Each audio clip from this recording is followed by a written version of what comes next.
interested in strength conditioning or anything to do in physical fitness or your degree that you're working on, I think that hopefully you can learn a little bit from this in a lot of different ways. Basically, what I'll do is I just put a few PowerPoints together.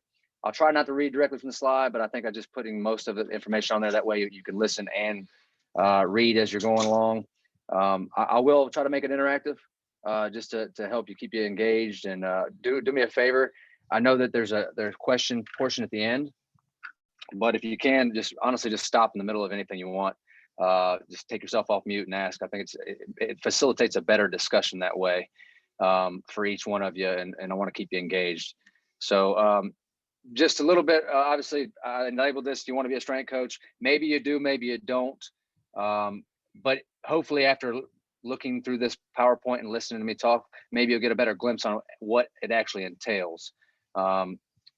Before I get started with that, does anyone want to take a shot in the dark and actually give me their outside opinion or view on what a strength conditioning coach does as far as a profession, what they're responsible for? Not everybody at once, seriously. All right. Nobody. Is it, I mean, I'm sure this is just part of your job, but you have to come up with a program for the athletes to strengthen and condition themselves for whatever sport they're playing. That's a very good viewpoint. I think that's probably what majority of people think it is. A strength conditioning coach is an interesting term because it doesn't really define what we do. It's a profession that is built upon, honestly, networking, research, and relationships. That's what I would probably say it's built on more than anything, because exactly that. Training programs are definitely a part of it, but I think you'll be surprised on how small of a part it actually is when you start looking at the whole thing. So I appreciate you speaking up and asking that question. Real quick, just a little bit of background about me. Listen, I was born in Columbus, Ohio. So yes, I am an Ohio State Buckeye. If some of y'all don't like that, I apologize. But I was born into it, and it just kind of followed me my whole life. I moved to Tennessee when I was 4 years old, lived there my entire life. I played baseball, football. I did track and field, and I've basically studied martial arts since I was around 10. Education, I went to Columbia Central High School. This is about 45 minutes south of Nashville. So we were very close to Nashville. I just basically tell people I live in Nashville. It's the easiest thing to do. I went to Middle Tennessee State University for a Bachelor of Science degree. I tried walking on the football team in 2004, basically due to a ton of injuries, which I can't even tell you the list of injuries I had, from broken ankles to shoulders to back, everything. I decided to give it up early on. So I went through a few summer training sessions and just realized it wasn't for me. Decided to go. I went in originally as a nursing major and really wasn't sure what I wanted to do. So I tried to knock out my prerequisites out, get all my prereqs, and just kind of thought I'd figure it out. I worked, as in a restaurant business, worked at a gym, stuff like that, all the way through college, just kind of trying to get myself through. It kind of clicked for me at my junior year, going into my junior year, the summer of my junior year. I took a strength conditioning class, and it was like a light just went off in my head. I mean, it just, basically with the strength conditioning course at Middle Tennessee State, Helen Brinkley is the coordinator there. She does a phenomenal job because she's so involved in the NSCA, which we'll talk about a little bit later.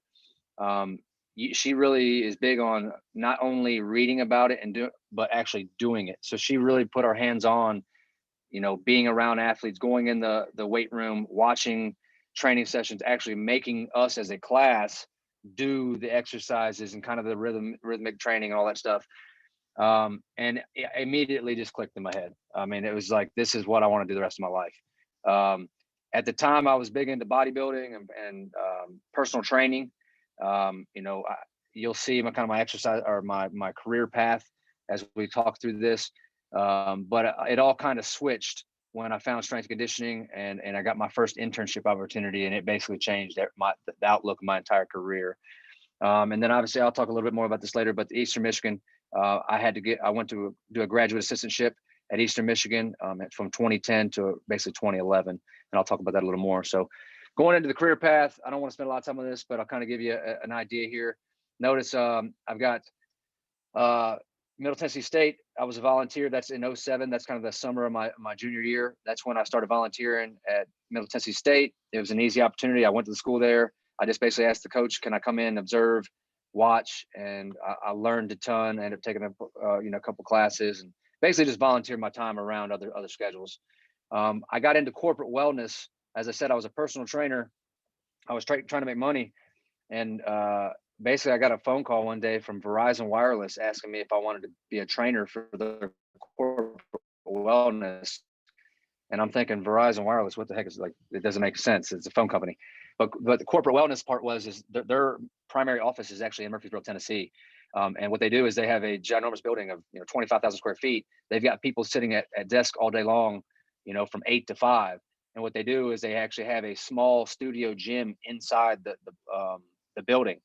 And then you can, for a small, it's like $7 a month to have a membership to where they could come in and utilize the equipment and have obviously a trainer there. So it's kind of funny because I started there as like a temp job. And then when I got to my senior year, I needed to complete an internship to fulfill my degree requirements. And Verizon was like, "Yeah, we'll hire you." And they were going to pay me $18 an hour to do 600 hours worth of work, which I don't know if y'all are like I was at 22 years old. That's a lot of money. So it was very enticing. But then I got a phone call from Ohio State. I applied to Ohio State position for the football performance. Once again, I'm a Buckeye, so this is like a dream come true. I got a phone call and basically wanted to do an interview. And instead of doing the phone interview, I was like, "Look, I'll drive up there." So I literally hopped in my car, drove 6 hours, got my stuff ready, and went through the whole thing. And then luckily, a week later, they offered me the position, and I was one of 3 out of 120 applicants that got it. And I left a job paying $18 an hour to go to a place that was going to basically be working for free. And it was just, 7 hours away. It was a long story short. Basically, I had to do a lot of things to make it work. But I started that, and then I was there from, I'm not exaggerating, 5 a.m. in the morning till 7 p.m., 6 days a week. I was working, weekends and stuff to support myself financially. I did a good job there. I finished my degree in summer 2009, and then Ohio State asked me to stay on, so I stayed on because I wanted to see a whole full year's worth of training. And then basically they told me that the career path was a graduate assistant next. And at the time I wasn't really big into school, I'll be honest, but that's what I had to do. Is they said that was the next step in the career. So they Eastern Michigan had a position open. My mentor calls, basically got me an interview. I'll be honest, I went to the interview and I left and I was like, I'm never in the right mind going to that place. Ypsilanti, Michigan is the armpit of Ann Arbor. It's not a nice place. You're going from Ohio State finished number 5 in the nation that year. We won the Rose Bowl to Eastern Michigan was 0-12 the year prior. The facilities were, I don't even want to go that direction. You can see in my background here is the facility we have. That's just a glimpse out of it. The Eastern Michigan's was about a fraction of the size of that. But anyway, that's just what I had to do. Basically, I had to go to school, be a GA. I had multiple teams I was responsible for while going to class and getting my degree. During that time there, I worked at D1 Sports Training Facility. It's basically a franchise company started primarily by Peyton Manning. I did that while I was at Ohio State. Left Eastern Michigan, went there. Basically, I came into a crossroads. Do I want to go private route, private industry training, or do I want to go college? And I decided to end up going actually private. I went back to D1 because the base was in Nashville, Tennessee, back home. They offered me basically the position first. I went there to be a facility coordinator to where I was actually going to open up my own D1 in Tampa, Florida. So, I mean, I'm 25 years old, going to Tampa, Florida, being my own boss. I mean, it sounded all great, Well, my mentor at Ohio State actually took the job at Kent State and called and offered me the job, and he was too late. So I turned it down. I was like, "Hey, thanks, but no thanks." 6 weeks go by throughout the summer, and I just kind of started seeing the writing on the wall that D1 is more about making money, which they have to be. They're a private corporation. It's all about money. It's not about actually coaching. And I hope that you see through this, I'm very passionate about all this stuff. So I was born to coach. That's kind of what I feel like my destiny was in some ways. So I valued coaching, and I knew, my boss or my mentor called me back up and said, "Hey, listen, I really want you to come here. If you come here, listen, I promise you, when we leave here, we'll go to the next place. We'll take you." So long story short, once again, I pack up my stuff, move up to Ohio. Uh, it was rough start at the beginning of football season. Basically, we did not do very well. My first year, I ended up taking over baseball, softball, and field hockey while I was there, and we had a heck of a year. We went to the World Series. We were the College World Series in 2012. I'd always been a football guy. That's my background. That's what I love, because the bowl games and all the championships, all that stuff. When I went to Omaha with baseball, it really changed everything. It was just like, man, this is really cool. This is if you're into baseball, I would suggest you try and at some time in your life to try to make it out there, because it's a once in a lifetime experience.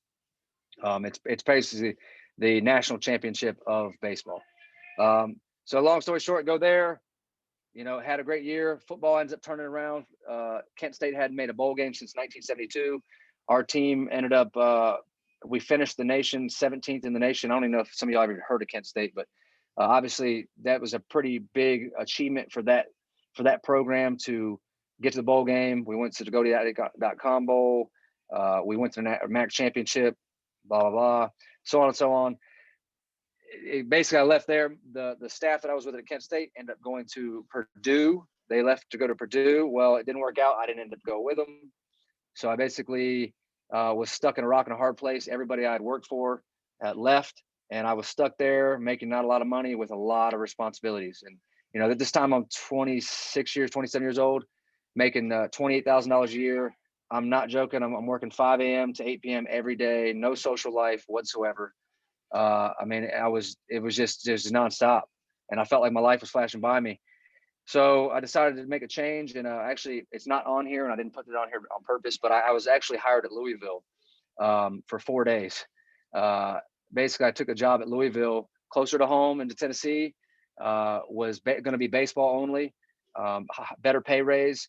It had everything all on the writing on the wall. Well, I left. I got there, and then literally the day I started, our coach at Kent State took the Georgia job. And I texted him and told him congratulations. And then the next thing I know, he texts me and says, "Hey, have you signed your contract yet?" Which I had not. And it was a really rough few weeks, but basically I left Louisville and came to Georgia. Came on a whims, never even been to Georgia, knew nothing about it. The only thing I'll tell you that's kind of funny is the guy that kind of helped me get the job at Louisville, I felt kind of obligated to stay at Louisville. And I was real nervous about it, but I basically said, "Hey man, I got an offer at Georgia, and I don't want to disappoint you by leaving." And he looked at me and gave some explicit language, but basically just said, "If you don't go there, I'm going to punch you right in the." And he was like, "Athens is a beautiful place. Georgia is awesome." So I literally just took this job and never even came down here or anything. And I came down here basically not owning a thing to my name besides a TV and a mattress. And I met my wife here. I've got 2 kids. This baseball program went from basically dead last in the SEC to before the season ended last year, we were number 2 in the nation. I've built a lot of relationship with kids. We had one of our highest draft picks ever. Emerson Hancock this past year was 6 overall with the Mariners. I made a lot of great friendships, learned a lot, and here I am. And obviously it's a beautiful place to be. If y'all are from Georgia, I'm jealous. This is a really cool place. I'm lucky that my daughters are going to be able to hopefully grow up here. But I said I wouldn't spend a lot of time on that, and I think I did. But any questions on that before I kind of move on to the next thing? Do we have any Tech fans in here? All right. Next, let's see. All right. So listen, certifications. This is a big part of our profession. I'm not going to go too deep into this. This is not me flashing all of my knowledge at all. All I want you to get out of this is there is a lot of different things out there. Some of these ones that I have are a lot more prestigious than others. As far as, if you notice, I got the asterisk right here on the NSCA is required and the CSCCA required. Basically, in order to be a strength conditioning coach at a full-time position, you have to have either one of those. If you're studying kinesiology, strength conditioning, sports medicine, really, honestly, with the National Strength Conditioning Association, you can have a history major, you can have a history degree, and you can study for this test, and you can technically become a certified strength conditioning coach. It is the most profound of all of them because it's probably the longest dated. It has a lot of research basis. It's a pretty powerful organization. I think it was 2010. No, it might have been 2007. I think the CSCCA right here, that was formed, and what that was is basically, instead of the NSCA, as I said, if you have a history degree and you study a book, you can all of a sudden you can become a strength conditioning coach because you're CSCS certified. But that doesn't make you a qualified strength conditioning coach, in my opinion. Those are just the letters next to your name and said that, hey, you were smart enough to sit down and take a test. The Collegiate Strength and Conditioning Coaches Association, what they did is basically say how we need to unify this and make this more about practicality versus just knowledge, because there are a lot of people that are extremely not, intelligent, but they needed to separate themselves. So the Collegiate Strength and Conditioning Coaches Association was formed by strength conditioning coaches, and they make it more of a practical experience. So the requirements to sit for the Collegiate Strength Conditioning Coaches Association, that the SCCC, that you have to not only have a degree, you have to do a 9-month internship of 640 hours under a qualified super or mentor, which would be someone like myself. And that basically you have to meet the requirements in hours, and then I have to sign off on you to be able to even sit for the test. Now that's just part of it. That requires that, and then the next step is you have to do the same as the NSCA. You have to go take a sit down 200 question test based on scientific principles, nutrition, training, recovery, basically everything for the NSCA. But you also have to present a program to a panel. So you basically, if I'm in charge of soccer, what that CSCCA would send you 6 weeks prior would say, hey, you have to design a 3-week training cycle for a female soccer team in their off season. And then you work on it for a few weeks, you submit it, and then you'll go in front of a panel. And if you all on my panel, basically I'm just sitting here, and then you all will start spitting questions at me. Why did you do this? Why are your rep schemes and set schemes of this? How do you look at from this movement? Teach me how to do a hang clean. And basically the panel is a bunch of strength coaches, and then they'll write it off. And then if you pass both sections, all of a sudden you're CSCCA required. So this one's a really big deal to have because it's more prestigious. And they also offer what we call a master strength conditioning coach. I'm fortunate enough to work with 2 of them right now. The requirements are pretty minimal, but once I get through this PowerPoint, hopefully you realize that even the minimal part of it is actually pretty hard and prestigious to do. It's to become a master strength conditioning coach is the MSCC. You basically have to be in the field as a full-time professional for 12 years. And it might not sound long, but when I get through this, I think you're going to kind of go through that. So that's enough about that. The rest of these are all cool ones that I've got. I've used them in different ways and they make me unique, but I'll tell you, it's just a bunch of letters next to my name. That's to be honest with you. You'll get what you want out of any certification you do. Just because you have letters next to your name doesn't mean that you're qualified, and doesn't mean that it's actually helping you in your career. Because a lot of people just have a bunch of letters next to their name, and yet they may not even use the information. It's more of what you want to get out of it. So for me, speed and agility are probably some of my strongest areas. And that started as a young age and obviously early in my career. So I decided to get that as my first one. Precision nutrition. Nutrition is a ginormous part of training, and I can't emphasize that enough. This could be a whole nother topic, honestly. But I decided to go that route with it, and I've used it probably more than anything in my career from a nutritional aspect with training athletes. USAW is probably the most common for anyone. Literally anybody sitting here right now can go take this certification in a weekend course. It's basically, if you have the money, you can do it. It'll teach you a lot, but it's something you should have. And then FRC, functional range conditioning, that's a newer certification. It's kind of making the mainstreams in the last few years. It's a very interesting company. It's definitely beneficial. It's kind of when and where to implement it. But it's a pretty cool course. It's very expensive. Same thing. It's a weekend course. You can take it in 3 full days of 10-hour days, 3 hours, or 3 days of 10 hours a day, and you can become certified. But that's just that. Listen, I prepared this video for you. Just it's a minute and a half long. I just kind of want to give you an idea of what I do on a daily basis. I create these all on my own, and the reason I do this, one, is for recruiting. Two, is a lot of you all, especially if you're sports fans, you all just see what they do on the field. You're only looking at W's and L's. Hey, everybody loves the Dogs, and they're disappointed that Georgia lost this past weekend against Alabama. But are you seeing everything that goes into it behind the scenes? And that's what I'm responsible for. So I'm gonna play this real quick. It's like I said, it's a minute and a half. I'll just kind of give you an idea. Sorry if that's loud.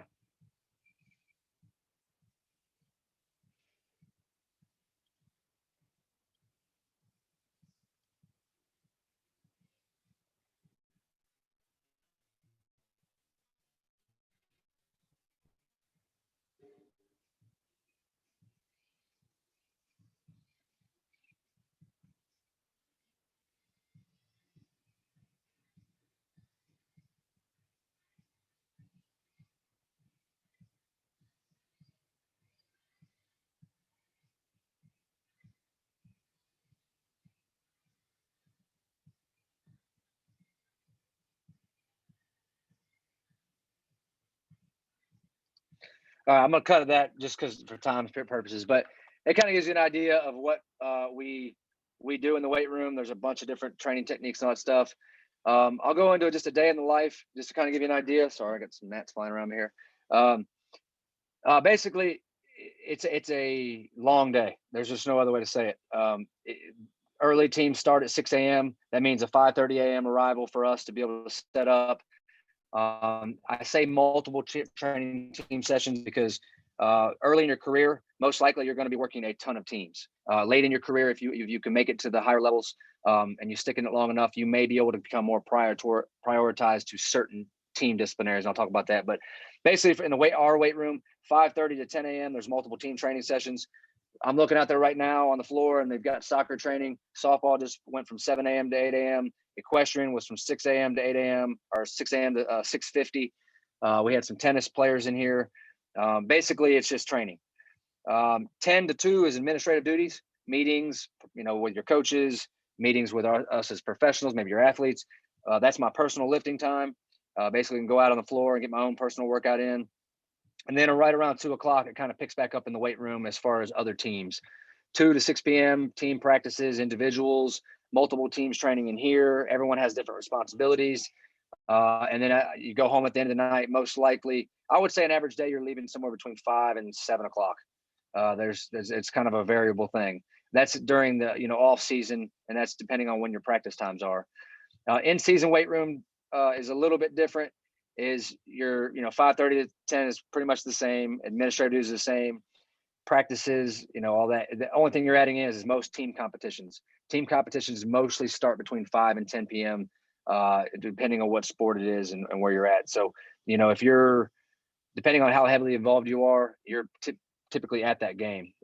With baseball, I travel with baseball. I'm the full-time baseball guy. That's my primary responsibility. I used to do, when I first got here, I was diving, softball, and baseball. And due to some trying to improve our performance in other areas, and baseball is a pretty high level sport as far as their needs. They basically take that away from me. They gave me cheerleading. I just got done with softball this past March, but I do baseball and cheerleading. And then currently cheerleading is actually not going right now just because the whole COVID protocol and everything. But right now I'm just baseball.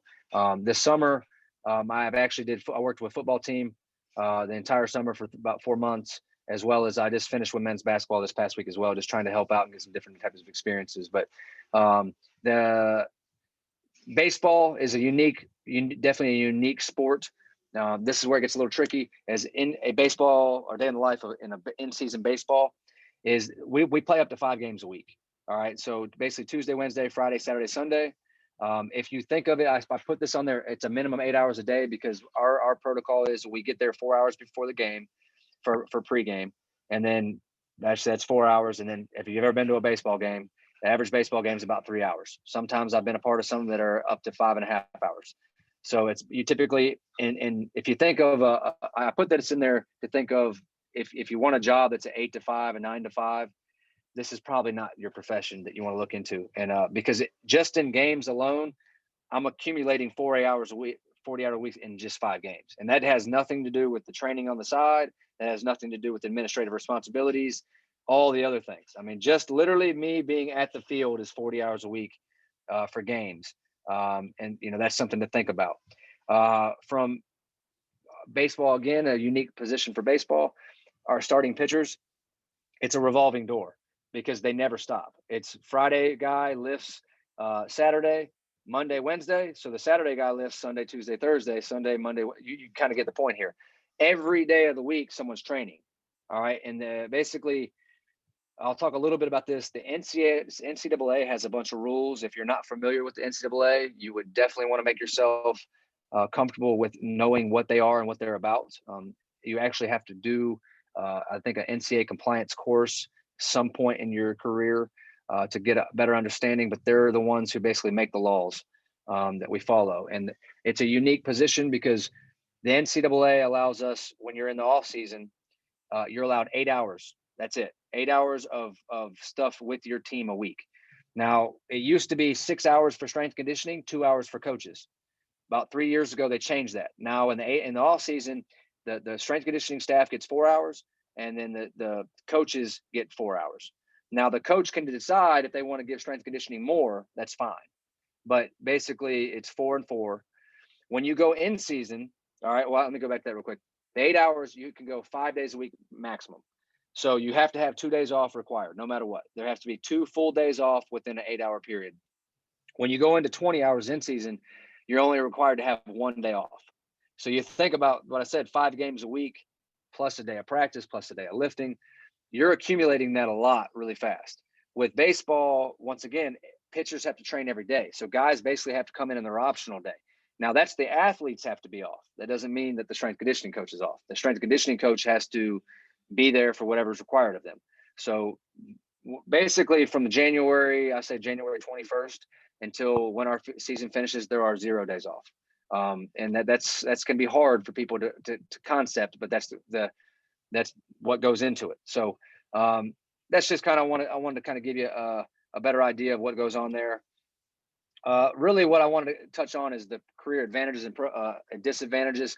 That way I can open it up for a little bit of questions. But here's the advantage of being a strength conditioning coach is competitive atmosphere. If you're a competitor in anything, it's a pretty fun environment because it's just nonstop. I mean, I don't mean to say this in a brash way, but the SEC is the best conference there is. All right. That's even when I wasn't involved in SEC, I've always kind of flocked towards the competition level at the SEC. So we're working with the 1% of the nation when it comes to athletes. So these kids that come in here are the top of the top.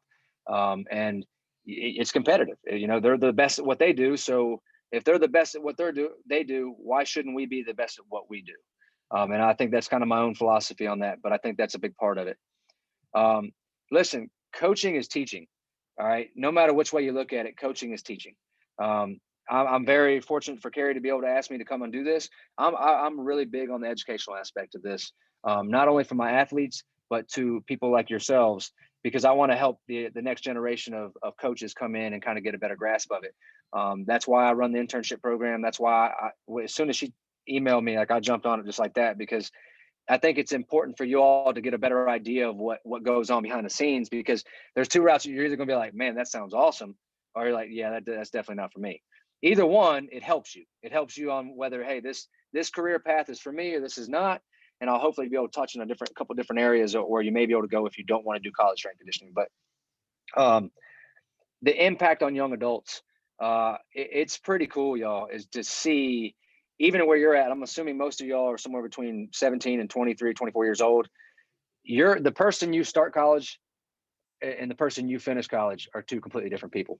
It's just growth. You're really getting these athletes in a prime time of their life, and you see them come in as these young kids that are super, super talented, and they maybe are a little naive to what the world actually asks them to do.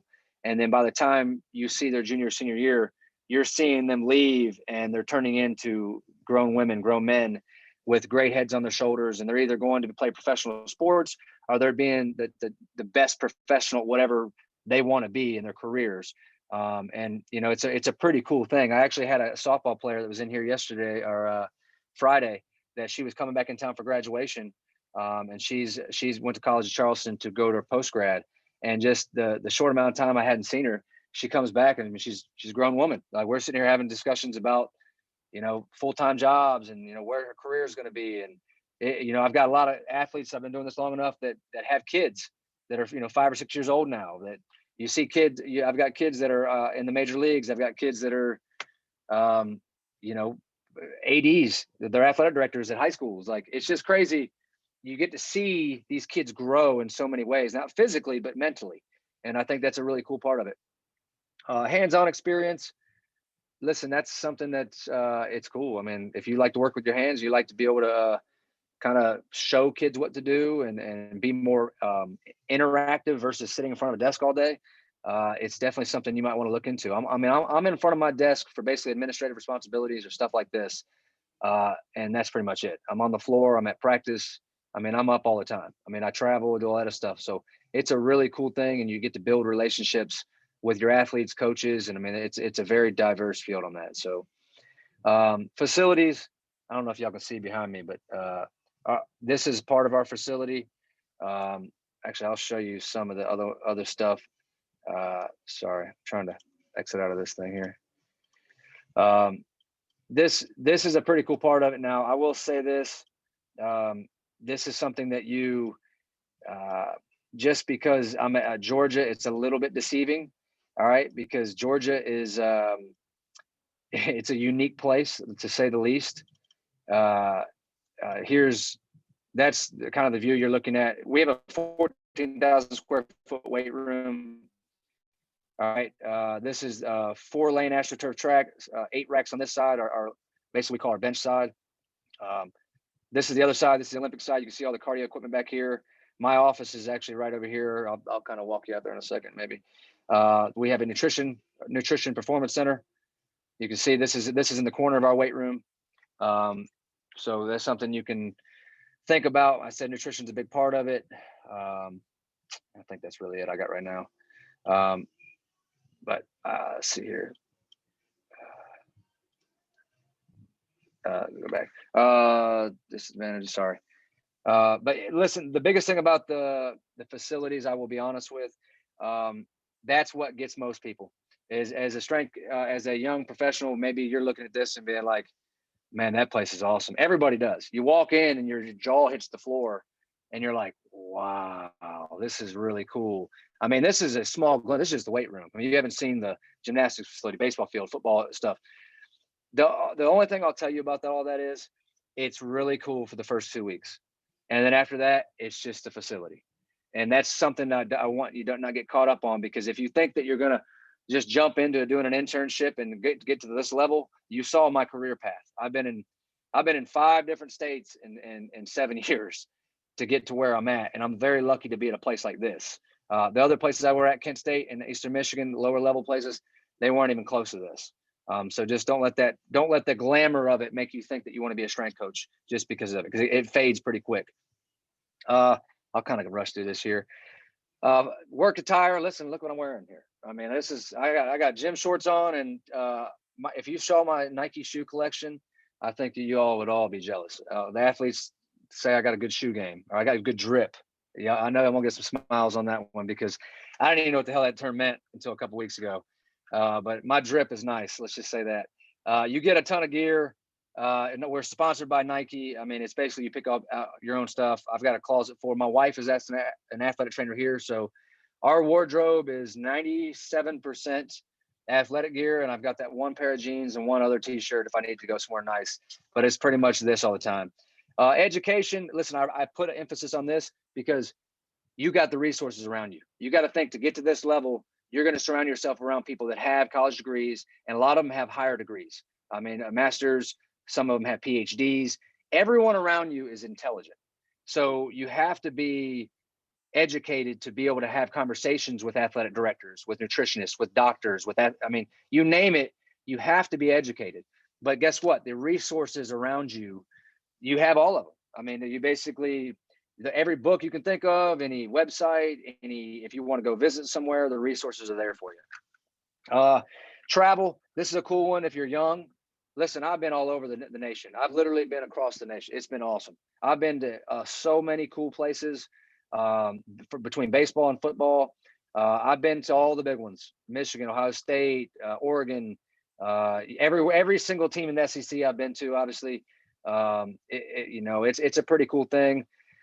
You're surrounding yourself. If you like athletics, man, I can literally walk out anytime. I got practices, I got games. I can walk out my front door here and go watch a basketball game. Like that's a pretty cool thing. If you're into that stuff, goal oriented. Hey, listen, if you like to win, wins are fun. All right. If you want to see performance, wins, it's fun. Winning a championship. I've been lucky. And I don't say this in a braggadocious way. I'm very humble about this stuff, but I've been a part of a lot of championships. I've literally got more rings that I can put on my finger than I can wear. And I don't say that in that way. I just want you to understand how fun it is to be a part of that. Being a part of that is what basically brought me here. When I got hired at Louisville was number 5 in the country. They were hosting regionals. They had been to the World Series the past 2 years. Georgia has basically tanked, and no offense to them, they just didn't do very well. That's why they had a job replacement. They were actually dead last in the SEC.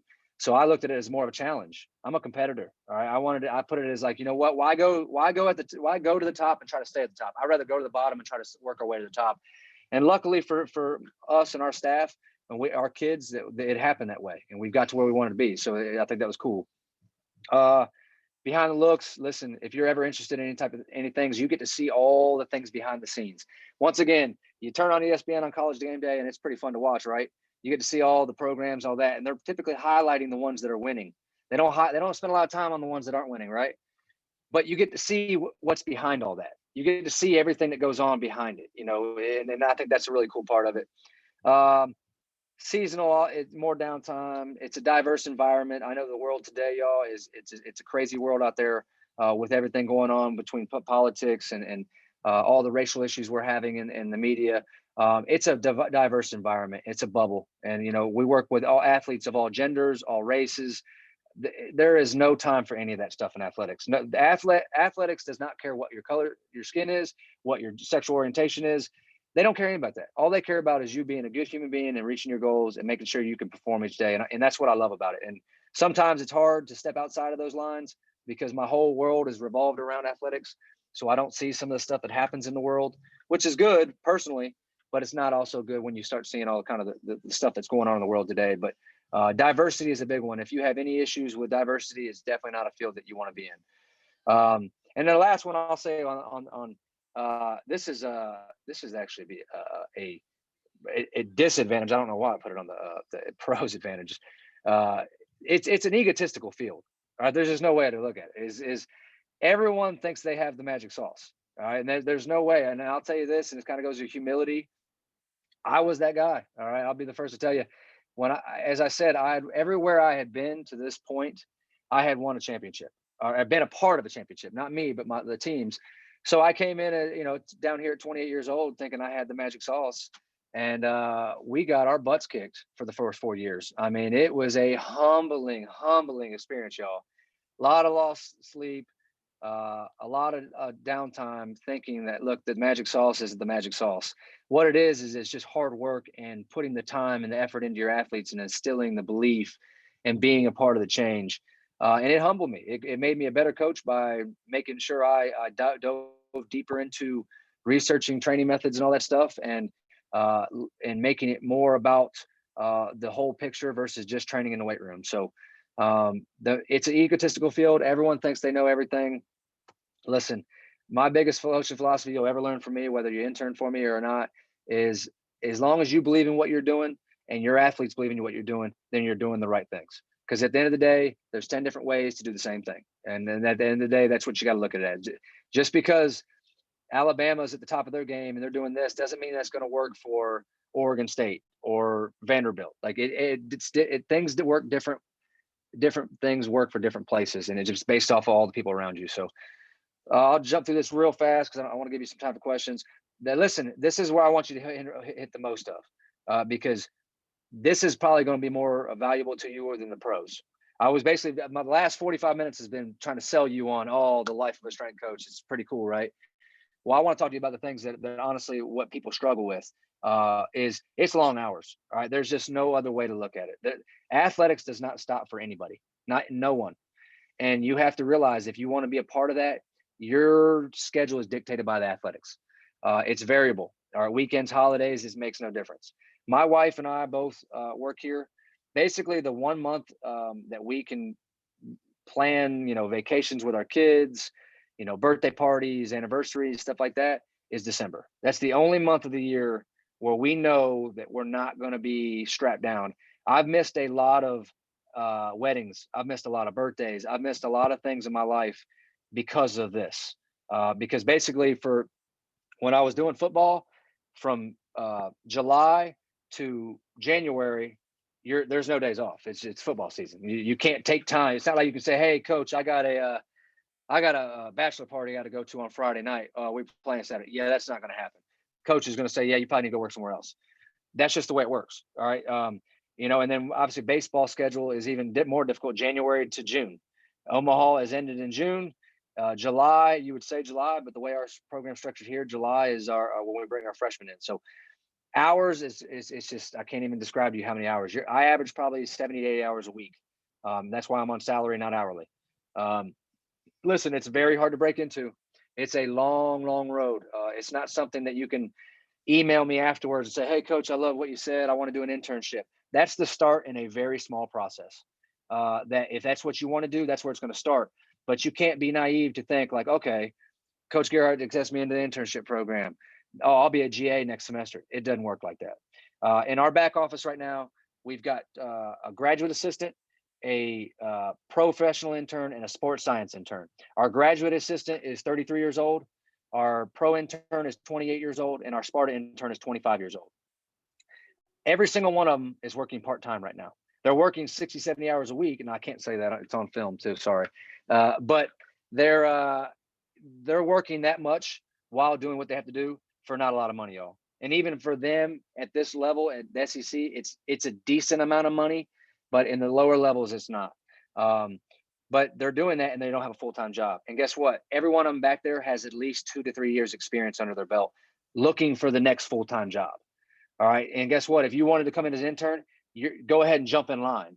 And the only way you can do that is separate yourself, one, to continue obviously the path that we designed for you, and then two, stand out. You got to be somebody that comes in. I mean, if you can't tell by listening to this, I mean, I'm pretty driven, I'm pretty passionate about this stuff. So you're going against people like me every day that are high energy, all that type of stuff. So you got to put that in perspective. It's a long road ahead. You're typically, the progressions go intern or volunteer, intern, GA, or pro intern, depending on if they flip back and forth, and potential part-time next. And that's a long path. The GA ship is 2 years minimum. Pro interns could be a year. Interns, my internship was 1 full year with Ohio State. A GA was 2 years. It was my third year. So I was 26 years old when I took my first full-time job. I was making $28,000 a year. I've got a grad degree and multiple certifications, and I'm working 70, 80 hours a week, and I'm making $28,000 a year. That's not a lot of money. I'm going to tell you that right now. It's not. It's very difficult to do. Luckily, I made it work, and I'm in a good position now, but it is not a lot. And here's the thing. Everything I'm telling you, people end up dropping out. So that's what happens is that's where you can get ahead, because they hit a crossroads like, man, I can't do this. Right when I said $28,000 a year, I saw some of your eyes like, man, it ain't a lot of money. It isn't. All right. Not for having a grad degree. All right. And all these certifications, all this stuff, like it's just not. But that's just the route it is. So, and the reason I say that, look, low compensation, this is a whole nother discussion for a different day, but this is excluding football and some basketball positions and some Power Five. All right. Because football, listen, I don't know if y'all follow it. Yeah, there's football strength coaches that make anywhere from $300,000 to $800,000 a year. They do. All right. But the thing is you think it's hard to get in the strength conditioning profession, try getting it on the football side, because what's going to happen is what they're going to do is they're always going to hire the good old boy system.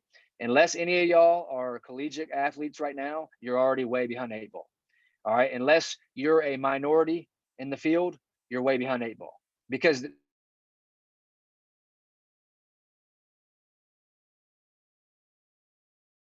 hierarchy, the head guy makes a lot of money. The second assistant probably makes a decent amount of money, and then from there on, it just trickles down, and it's not as much as you think it would be. Not for the time requirements.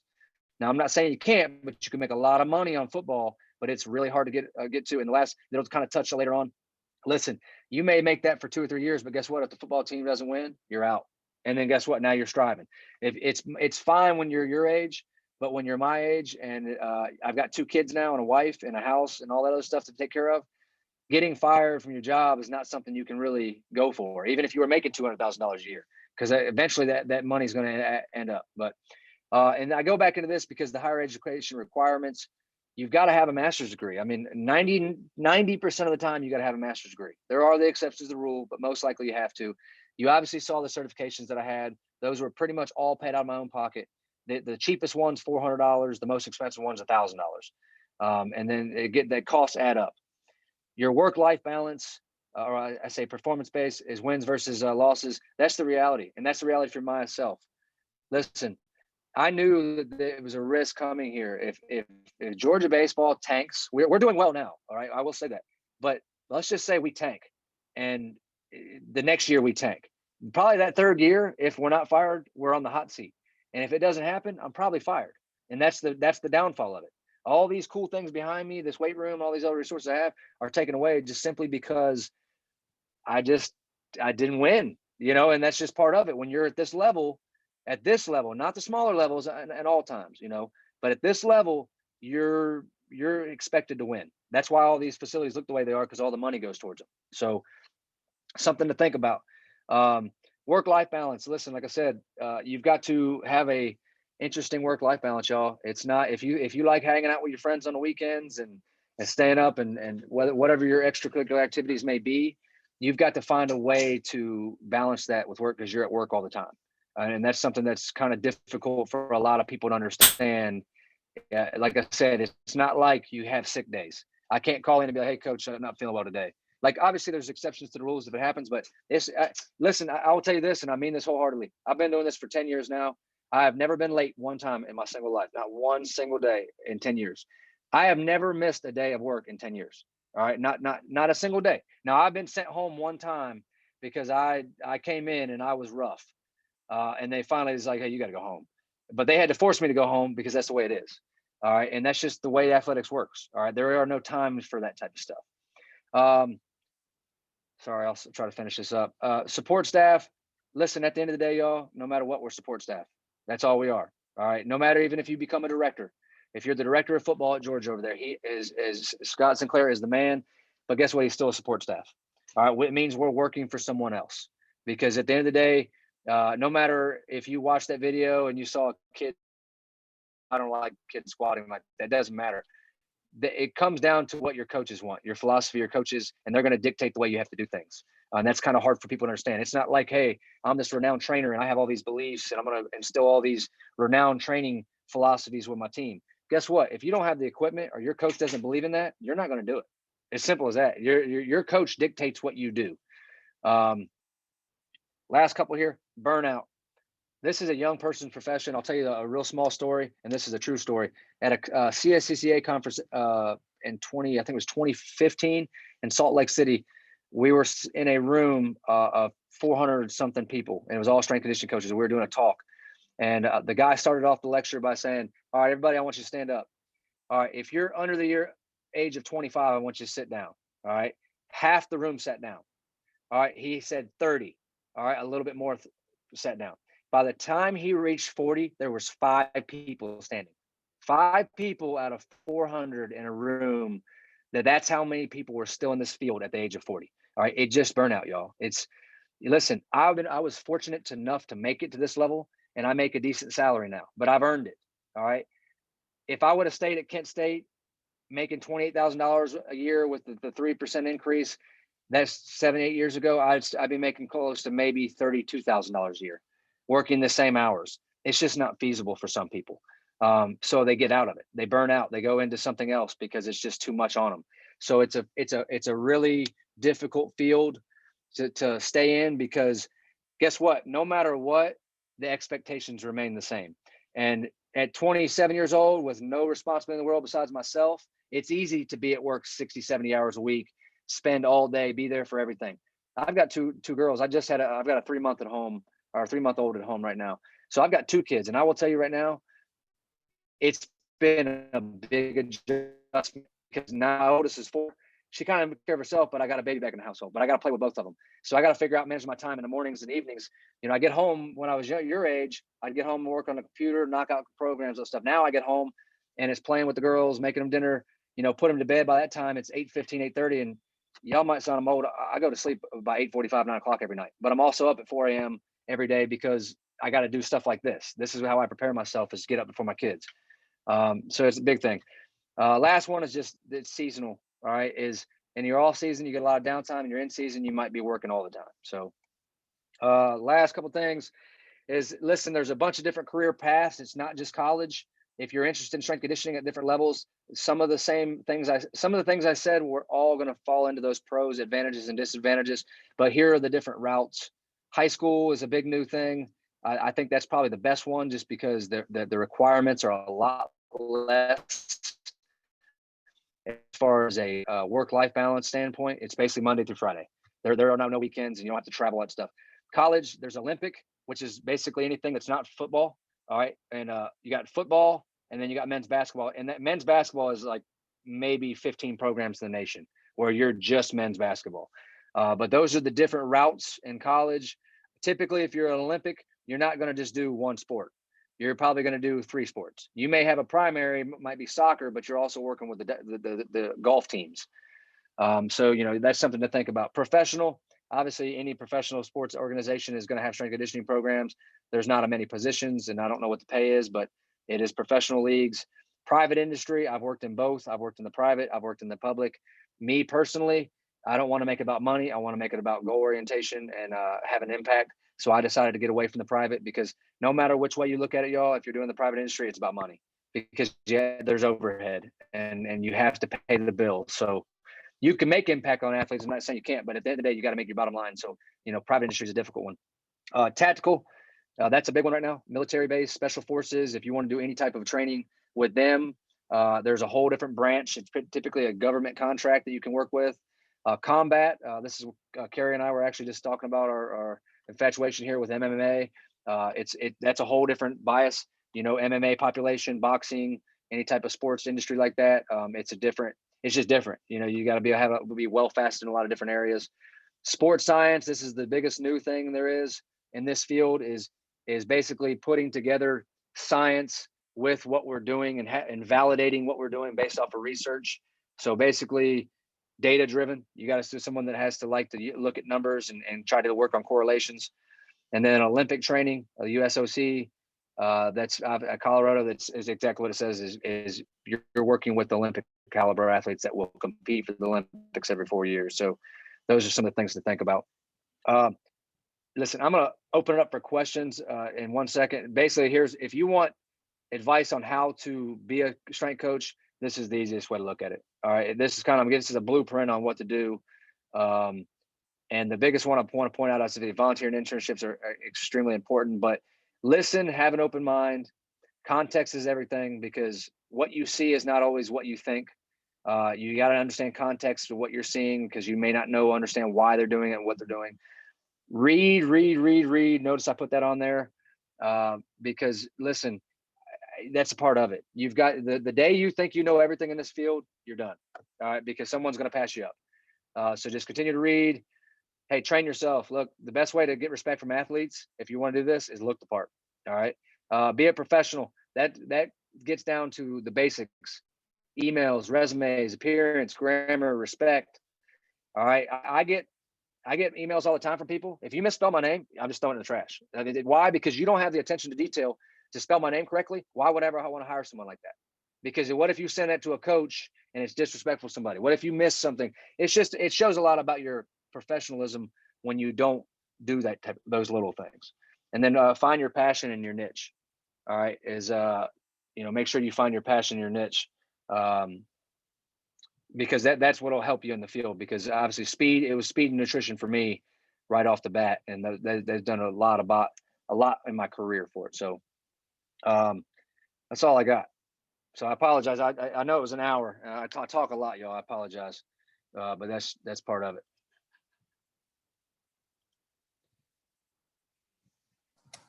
I want to open up for questions with anybody, if anybody wants to do. Yeah, if anybody has any questions.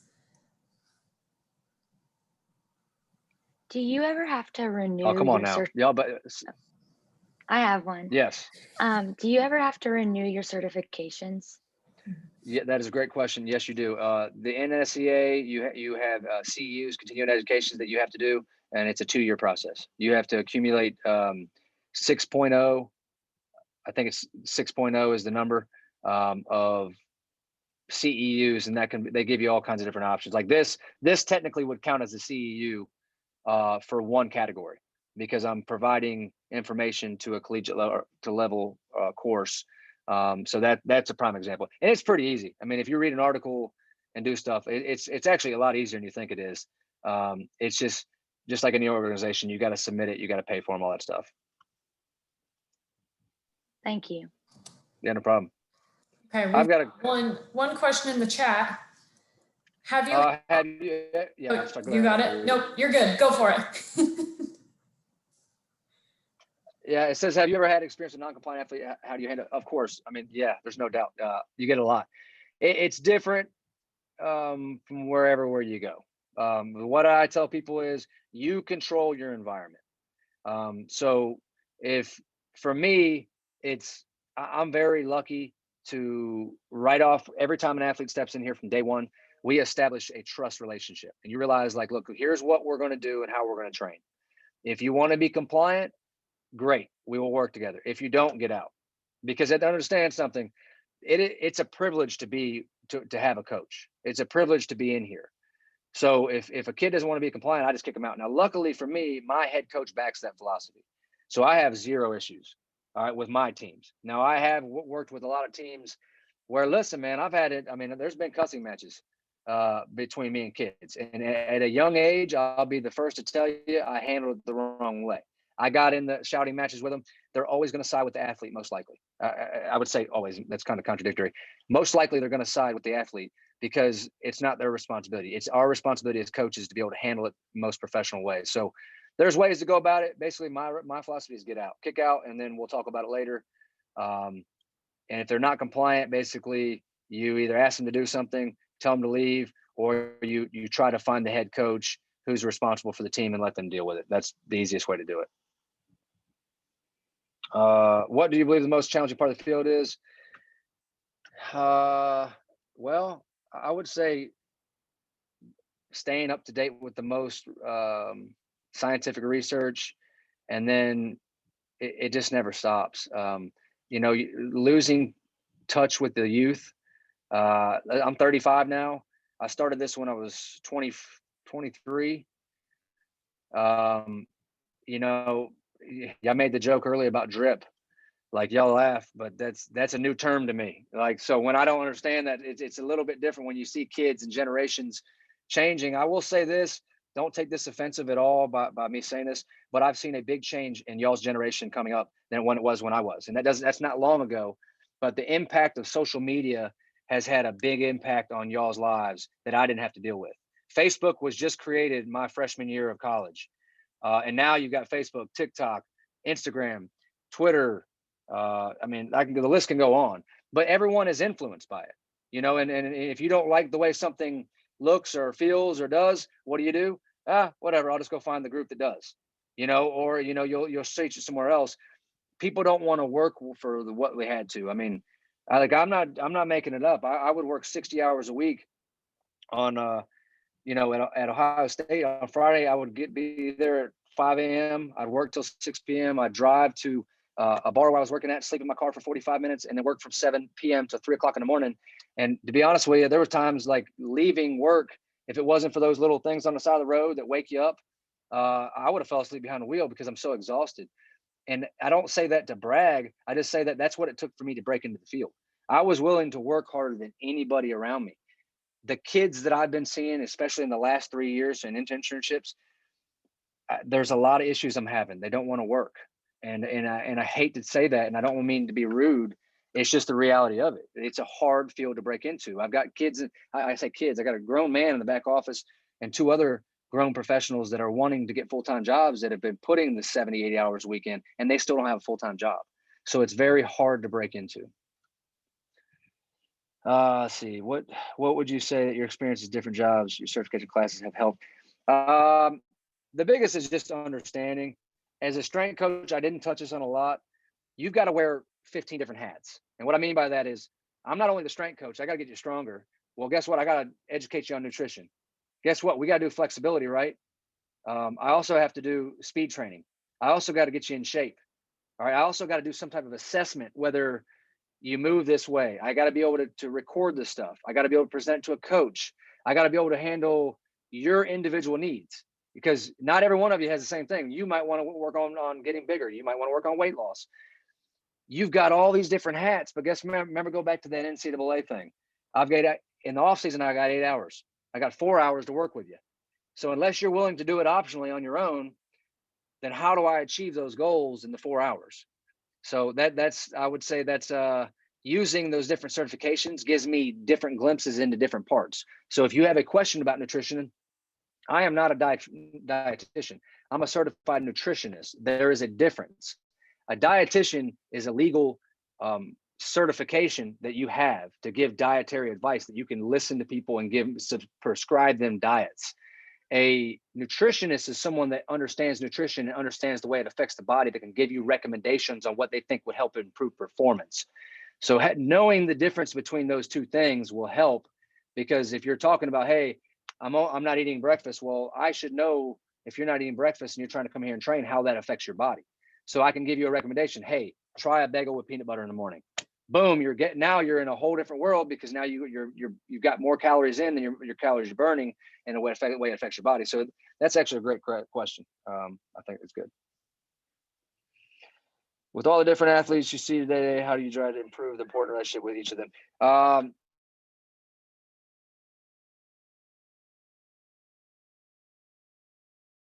About the athlete. And it's not about lift weights and back squat versus front squat and doing Olympic lifting, all that. Those are all small subcomponents. Mine is I want to know who I'm working with. The first thing I do with my athletes before they set foot on campus, I'll send out a questionnaire and just basically ask them. I got 3 different documents. One is a personal questionnaire. Hey, what's your name? What are your parents' names? Do you have siblings? Do you have a girlfriend? What's your major? Who's your favorite sports team? Things like this that gives me an idea a little bit behind you. And the second one is your experience in the weight room.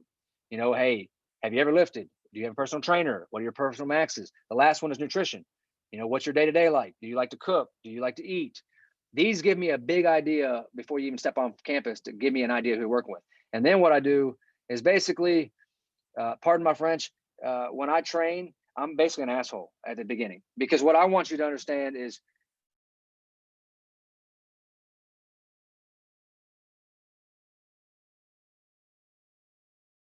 you to know what we're going to do is going to help your career. And that's not always easy, because putting you in a position where you're extremely uncomfortable and things are hard, you start to really see the true colors of individuals, because they want to mentally break, and you have to be there for them. So I establish that listen, we're going to do this, and this is what it's going to be. And once we build up that relationship of trust, then I start to back off. Then I start saying, hey, how's your girlfriend doing? How was class doing? Hey, did you watch the game last night? Listen, video games, I'm a big video gamer. All right. Well, I was, so I had 2 girls. But Call of Duty. I'll be talking to dudes all the time about Call of Duty. It's a way in to open and facilitate a conversation that gets me to connect with them, to realize that, hey, I'm not only your coach. Like, look, man, I'm a human too. Hey, I play the Call of Duty. I do this. Like, I got drip. I mean, that's the way you got to look at it. You got to build those type of relationships. How do you deal with injuries on bigger team football? Like football, how do you keep them? That's a difficult one. You have to use your athletic trainers, use the resources around you. That can be a ton of different things. That could be, obviously, if I know about it ahead of time, it's pretty simple, because all I got to do is write the workout, and hey, listen, while the team is doing squats, you got a right leg injury, so you'll train a left leg. So you'll do a machine, or you'll do a single leg bodyweight squat. You'll have an assisted squat. You'll have all those ahead of time. If it's something very severe, then that's when you ask your athletic trainers, hey, can you help them do this? Or even interns, like, That's how I treat my interns. Like, look, once you develop trust with me as an intern, and I know, hey, this kid's coming in, he just had a right ankle surgery. He's limited lower body, but he can do up body. I'll assign you, hey, you're working with Johnny the entire time. And you just walk, basically personal training. That's just the easiest way to do it. Any other questions? Yeah, when you were talking about sleeping in your car for 45 minutes, working at a bar after you just got off a 12-hour workday, was there at any point that you felt like it was worth it, or what kept you going to continue down the path that you're at now that made it feel worth it for you? I think it's different for everybody. I keep going back to this, but everyone tells me this when they work with me. Is like, if you can't see that I'm pretty passionate about this stuff, like you're kind of, that's just me. Like that's I love. I love doing this. There's like, yours might be something else, but whatever you love, take that same love for that and put it into this. Like I love it. I mean, I can't describe to you what it feels like. I'm chills talking about it, but like being a part of a championship, being a part of something that is bigger than yourself is more than you can ever ask for. I mean, this past year, I brag on him, but I have an extremely good relationship with this kid that goes beyond the sports. Emerson Hancock was an instant millionaire. He literally got a phone call and he signed a $6 million contract just like that. And I was a part of that process. And he invited me to his draft party. His parents, I'm very close with his family. He's close with my wife and my kids. Like, it's something that it just drives you that I had that impact on that kid to get him to where he is. And he gives me credit, but I don't take no credit. All I do is I'm there for him. I do my job and allow him to do it. He did it. He put the work in for it. I just helped him along the way. But to be able to be included in something like that, dude, it's priceless. I didn't get into this for money. Obviously, $28,000 a year wasn't cutting it. Working for free for 3 years didn't cut it. That wasn't it. But look, if you're passionate about what you do, and you do what you love, you'll find a way. I mean, there's just no way. There's a lot of resistance. I've been fired. I got fired from my GA position. All right. As simple as I was told I would never say anything. You know what I use it as? I use it as motivation. I use it as a chip on my shoulder to say, okay, I'm going to prove you wrong.